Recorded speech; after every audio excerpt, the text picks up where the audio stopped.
It's the former home of the Sun King, Louis XIV, and even if the sun's not really out, Versailles is always worth a visit.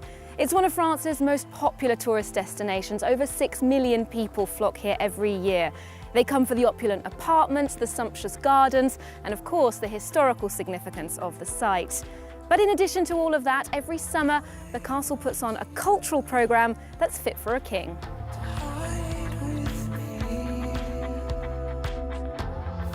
Come rain or shine, Versailles has invited contemporary artists to leave their mark on the gardens and the interiors every year since 2008. Creative collaborations that have ranged from kitsch to controversial, featuring Jeff Koons, Takeshi Murakami and Anish Kapoor in recent years. This year, the prestigious brief has been given to Olafur Eliasson. The Danish-Icelandic artist is known for creating experiences as much as objects, immersive spaces that force the viewer to participate in the art. He first captured the crowds with a mysterious weather system in the Tate Modern's Turbine Hall in 2003, before the Louis Vuitton Foundation hosted his intergalactic voyage in 2014. His Ice Watch sculpture of melting blocks of ice was a fitting metaphor for climate change in Paris during the COP21 conference. Environmental and elemental concerns that he's now brought to Versailles. France 24's culture editor Louise DUPONT spoke to him about the show. Hello, Olafur Eliasson. Thank you for speaking to us. Thank you for having me. I'm excited about being here.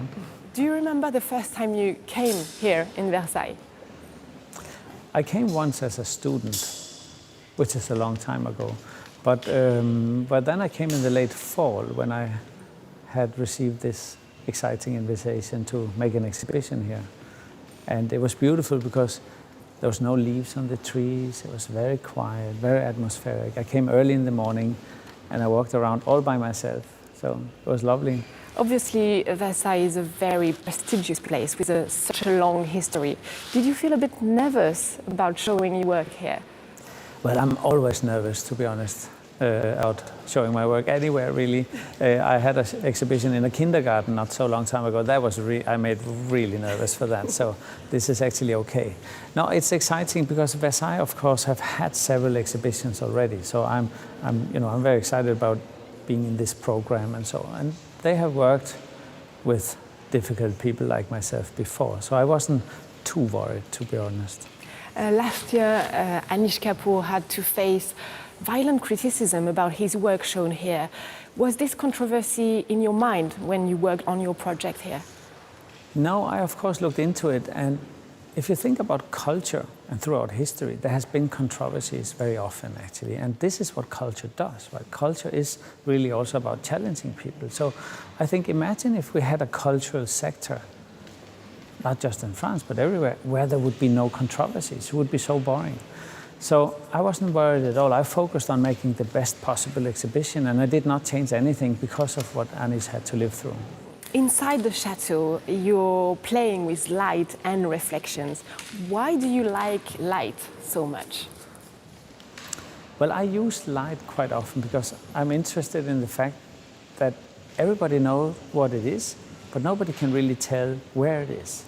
And it's exciting because it's so dematerialized or ephemeral that the person experiencing it becomes also very present. So when you make a light sculpture, the person who's looking at it almost becomes the sculpture, because the looking at light or experience of light is in fact very inspiring. And I like this moment when the people or the viewer, the spectator, becomes more important than the work of art.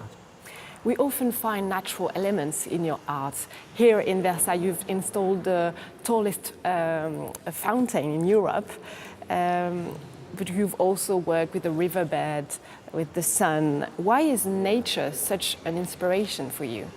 Well, I think nature is amazing. And so I actually draw a lot of inspiration from nature. But the thing is also, I'm interested in the fact when I was a child, the idea of nature being untouched by man still existed. Now I'm a grown-up and I've learned that nature is in fact nowadays always somehow influenced by man, such as the climate, right? imagine 30 or 20 years ago, the fact that people would change the climate was incomprehensible. So I'm very interested in nature. It's not just a resource for inspiration about beauty and so on.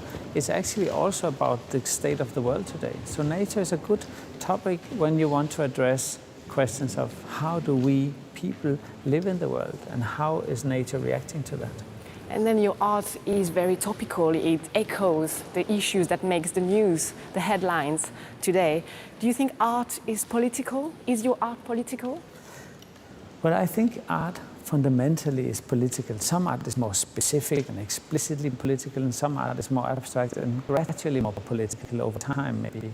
So I do think that culture is a part of society. It's a part of what co-creates society. It's a place where we negotiate our values.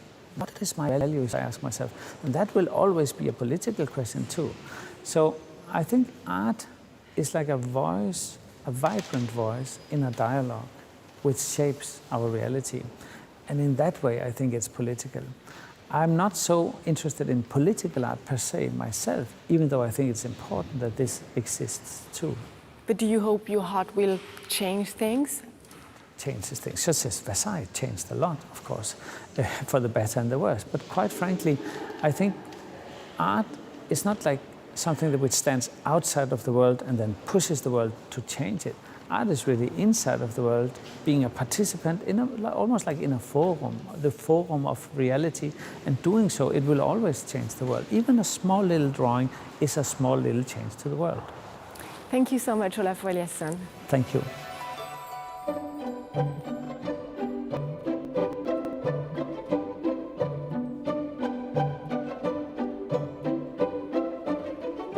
If contemporary art isn't your thing, the palace is not short of more traditional attractions. Closed for the last 10 years, the Royal Coach Museum has just reopened after some important renovations. It's one of the most impressive collections of royal carriages in Europe.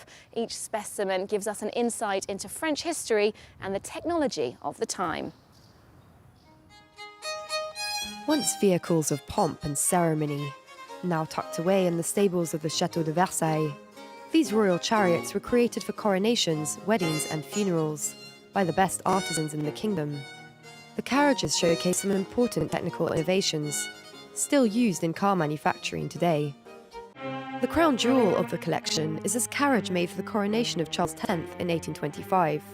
Pulled by 8 horses, it's one of the biggest in the world, 4.5 meters high and nearly 7 meters long. Its steering system was revolutionary. This hitch here allowed the front wheel to pass under, and so the steering angle of the wheel increased from 30 to 90 degrees.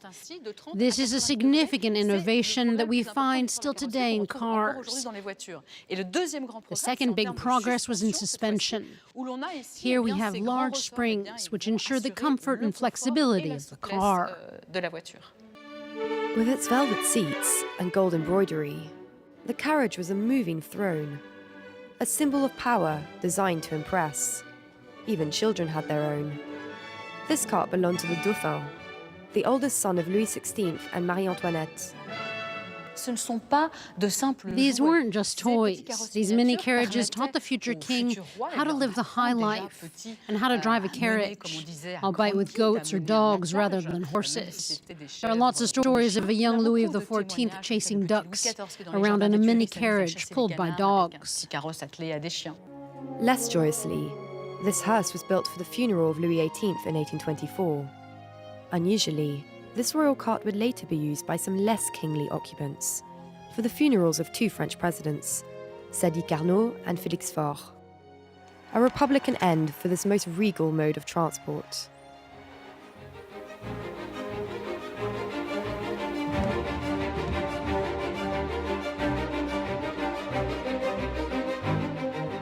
What better way to end your visit to Versailles than a stroll through these gardens? And if you linger until after dark, you'll see the fountains here lit up in a dazzling array of colours accompanied by Baroque music. It's a spectacular show, first staged by Louis XIV some 350 years ago. It still delights visitors today.